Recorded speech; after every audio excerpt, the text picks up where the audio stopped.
हरे कृष्ण, जय माता दी। आप सभी भाई बहन को शीतला सप्तमी और शीतला अष्टमी की ढेर सारी शुभकामनाएं। आज आपको इस वीडियो में शीतला माता की पावन पवित्र बसौड़ा की कहानी सुनाने जा रही हूँ। जो भी व्यक्ति शीतला सप्तमी और अष्टमी के दिन इस पावन पवित्र कथा को सुनते हैं, उनके घर में माँ शीतला की असीम कृपा बनी रहती है। उनके घर में सुख शांति समृद्धि होती है। तो आइए हम कथा को प्रारंभ करते हैं। कथा सुनने से पहले आप कमेंट में जय माँ शीतला जरूर लिखें।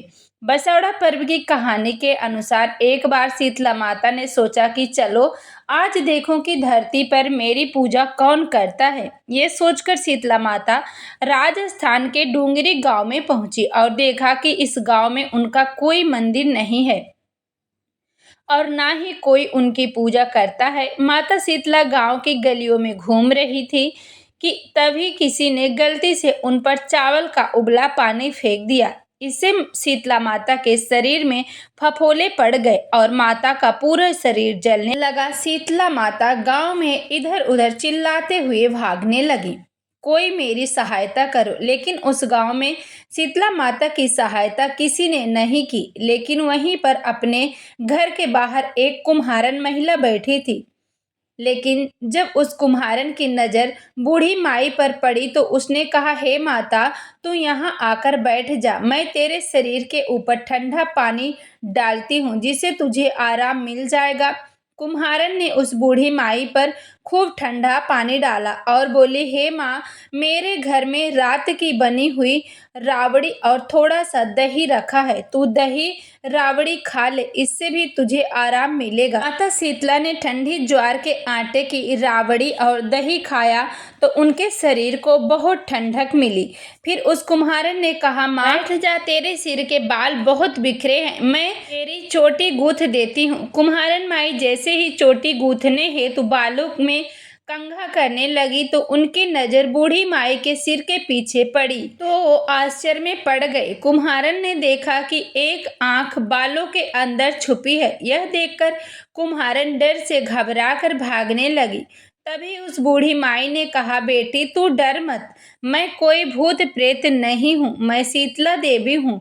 मैं तो इस धरती पर ये देखने आई थी कि कौन मुझे पूजता है। इतना कहकर माता अपने असली रूप में आ गई। माता के दर्शन पाकर कुम्हारन सोचने लगी कि अब मैं गरीब इन माता को कहाँ बैठाऊं। तब माता बोली, हे बेटी, तुम किस सोच में पड़ गई हो। कुम्हारन ने हाथ जोड़कर माता से कहा, हे माँ, मेरे घर में चारों तरफ दरिद्रता बिखरी हुई है। मुझे समझ ही नहीं आ रहा है कि मैं आपको कहाँ बैठाऊं। मेरे घर में ना तो चौकी है और ना ही बैठने का कोई आसन है। तब शीतला माता ने उस कुम्हारन के घर पर खड़े हुए गधे पर बैठकर एक हाथ में झाड़ू दूसरे हाथ में डलिया लेकर उस कुम्हारन के घर दरिद्रता को झाड़कर डालियों में रखकर बाहर फेंक दिया।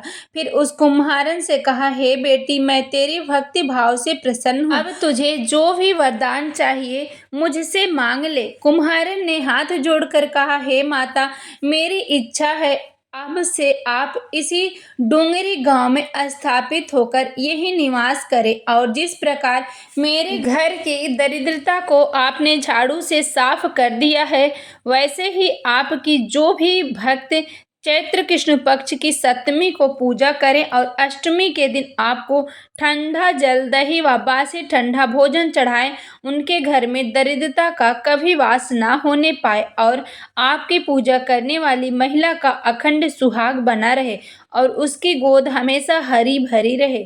साथ ही जो पुरुष शीतला अष्टमी को बाल न कटवाए, धोबी को कपड़े धुलने को ना दे और आप पर ठंडा जल चढ़ाए और परिवार सहित बासी भोजन करे, उसके काम धंधे व्यापार में कभी दरिद्रता ना लाए। माता तथास्तु कहते हुए बोली, हे बेटी, जो तूने वरदान मांगे हैं मैं सब तुझे देती हूँ। तुझे आशीर्वाद देती हूँ कि मेरी पूजा का मुख्य अधिकार इस धरती पर सिर्फ कुम्हारन जाति का ही होगा। कहते हैं तभी से डोंगरी गांव में शीतला माता स्थापित हो गई और उस गांव का नाम हो गया शील की डोंगरी। जो भी भक्तजन इस पावन पवित्र शीतला अष्टमी की कथा को सुनते हैं, उनकी सभी मनोकामना पूरी होती है। मान्यता है कई ऐसे परिवार हैं जहां बसौड़ा वाले पर्व दिन चूल्हा नहीं जलाया जाता है और लोग इस दिन बासी भोजन का सेवन करते हैं। दरअसल ये परंपरा माता शीतला को शीतलता और आरोग्य समर्पित करने के लिए निभाई जाती है। भाई बहन शीतला सप्तमी शीतला अष्टमी का व्रत करते हैं, उनके घर में माँ शीतला का आशीर्वाद सदैव बना रहे, घर में सुख शांति समृद्धि हो। जो भी भाई बहन चैनल पे पहली बार आए हैं, अभी तक आपने चैनल को सब्सक्राइब नहीं किया तो सब्सक्राइब जरूर करें ताकि इस तरह के पावन पवित्र धार्मिक कथा हम सबसे पहले आपके पास पहुंचा सके। यदि आपको कथा अच्छी लगी हो तो आप एक लाइक जरूर करें और इस वीडियो को आप ज़्यादा से ज़्यादा शेयर करें। कमेंट में जय माता दी जरूर लिखें।